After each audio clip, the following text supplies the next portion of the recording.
ये vibrant Gujarat global investor summit में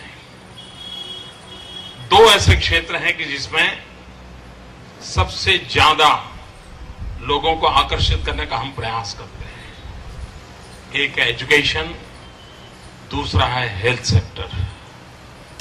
मैं तो इसी वर्ष जो वाइब्रेंट समिट हुआ था, दुनिया के करीब 43 यूनिवर्सिटीज, वर्ल्ड फेम यूनिवर्सिटीज यहां थी और उन्होंने गुजरात के साथ मिलकर के 21st सेंचुरी के लिए किस प्रकार से ह्यूमन रिसोर्स डेवलपमेंट की आवश्यकता है और किस प्रकार के नए एकेडमिक सिलेबस की आवश्यकता है, उस पर बड़ी गंभीरता से सोचा और 23 से अधिक यूनिवर्सिटीज आज गुजरात की यूनिवर्सिटीज एंड प्राइवेट इंस्टीट्यूशंस ने एमओयू किया है।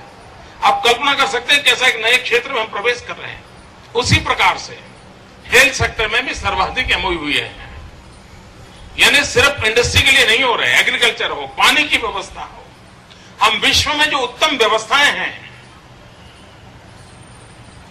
विश्व में जो उत्तम अनुसंधान है, उन चीजों को गुजरात की धरती पर लाने का प्रयास कर रहे हैं। और उसी का एक हिस्सा है कि 2009 में वाइब्रेंट समिट में जो एमओयू हुआ था, वो काम आज पूर्ण होकर के आपको डेडिकेट किया गया। गुजरात सरकार ने बहुत बड़ी पूंजी लगाई है इसी क्षेत्र में काम करने के लिए और जैसे जयनारायण भाई ने बताया, इससे भी बड़ा इन्वेस्टमेंट है, इससे भी बड़ा इंफ्रास्ट्रक्चर बनाया है। हमने सूरत पसंद किया है। और मित्रों, इस क्षेत्र में जाने का मुझे मन क्यों किया, एक बहुत ही दर्द भरी कथा है उसके पीछे। शायद इतने बड़े भवन में और इतने बड़े मशीन जो अंदर लगे हैं, उसके पीछे जो दर्द है वो शायद किसी को दिखाई नहीं देगा, लेकिन आज अवसर है, मैं आपको बताना चाहता हूं।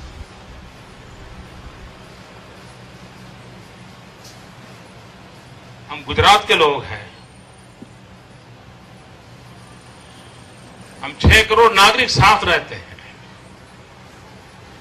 लेकिन हम में से बहुत कम लोगों को पता होगा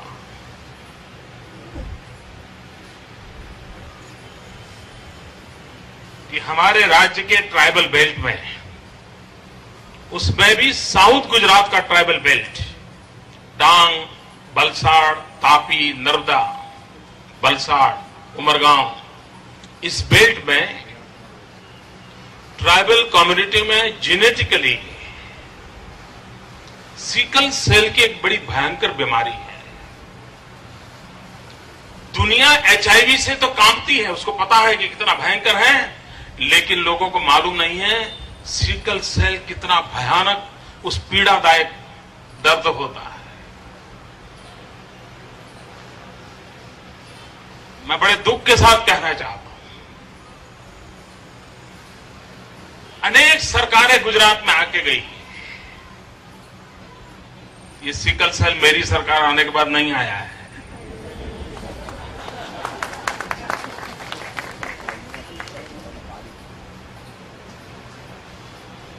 कैसे क्योर करना, कौन सी दवाई काम करेगी, उसमें अभी भी रिसर्च चल रहे हैं। लेकिन मित्रों, पुरानी किसी सरकार को पता तक नहीं था कि इस राज्य के अंदर इतने बड़े समूह को इस पीड़ा से अपनी जिंदगी गुजारनी पड़ती है। ये पहली सरकार है जिसने ये खोज के निकाला कि भाई हमारा ये समाज इस पीड़ा से कैसे दर्द से जी रहा है, और तब से मन में ठान कि हम आधुनिक से आधुनिक विज्ञान को लाएंगे, संशोधन करेंगे, सामाजिक क्रांति के लिए प्रयास करेंगे और इन गरीब आदिवासियों को हमेशा हमेशा के लिए इस संकट से मुक्त करेंगे। हमने एक काम किया, एजुकेशन फील्ड में एक ये ट्राइबल बेल्ट के जो सिकल सेल फैमिलीज हैं, उनके बच्चों का मेडिकल टेस्ट पहले ही कर लेते हैं। लाखों बच्चों का रेगुलर उसका काम हम करते हैं और बाद में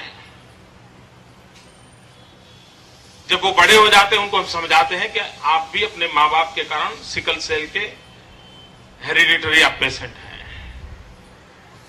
भविष्य के लिए जरूरी है कि एक सिकल सेल का पेशेंट दूसरे नॉन सिकल सेल पेशेंट के साथ, व्यक्ति के साथ अगर शादी करता है तो हम इसको 50% डाउन कर सकते हैं। मित्रों, आज मेरी सरकार ये काम उस ट्राइबल बेल्ट में कर रही है कि आप इससे शादी करो, इससे ना करो। आपको होगा सरकार को ये भी करना पड़ता है, औरों को नहीं करना पड़ता था, हमें करना पड़ता है, क्योंकि हम इस दर्द से उन्हें मुक्ति दिलाना चाहते हैं। और दूसरा, एक जब मैंने जाना कि स्टेम सेल के माध्यम से इस समस्या का समाधान हो सकता है, और इसलिए अरबों खरबों रुपया सरकार की तिजोरी से खर्च करके सूरत में ये सेंटर हम खड़ा कर रहे हैं ताकि मेरे उन ट्राइबल बच्चों को, आने वाली पीढ़ियों को इस भयानक पीड़ा से हम मुक्ति दिला सके।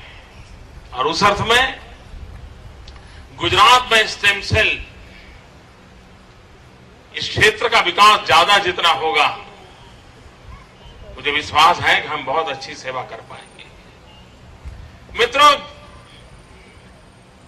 हेल्थ सेक्टर में जिस प्रकार से रिसर्च हो रहे हैं, जिस प्रकार से टेक्नोलॉजी ने अपनी जगह बना ली है, और जैसे जैसे ये सुविधाएं बढ़ती हैं तो नागरिक भी अब सुरक्षा को महसूस करता है तो बेपरवाह बन जाता है।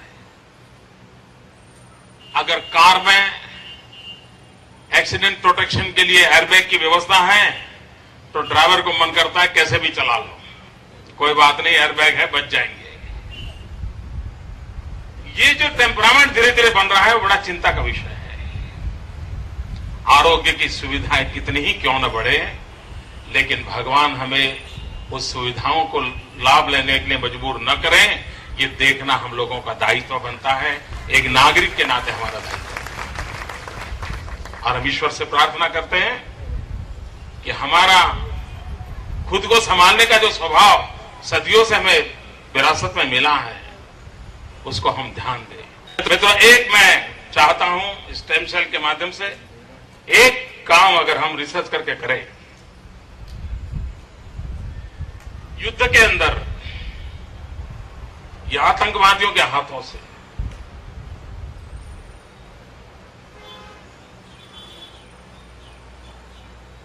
इस देश की रक्षा करते करते या सामान्य नागरिकों को सुरक्षा देने के लिए जो बम ब्लास्ट का शिकार हुआ हो, आतंकवादियों की या दुश्मनों की गोलियों का शिकार हुआ हो और उसने अपना कोई अंग खो दिया हो, सेवियर के मित्र सपना संजोए कि हम देश में कहीं से शुरू करके इस स्टेम सेल ट्रीटमेंट के माध्यम से उसको वो अंग लौटा देंगे, उसको हम पूरा जैसा था वैसा बना के छोड़ रखेंगे। टेक्नोलॉजी अवेलेबल है, ये सब संभव है। उसका हाथ कट गया होगा, नया हाथ ग्रो कर सकता है। आइए दोस्तों, हम इस चैलेंज को उठाएं और देश के सुरक्षा के जवानों को, आतंकवादियों के साथ दिन रात लड़ने वाले जवानों को नई जिंदगी देने का काम इस अस्पताल के लैब में हम करें और देश की बहुत बड़ी सेवा करें। इस शुभकामनाओं के साथ आप सबको बहुत बहुत धन्यवाद।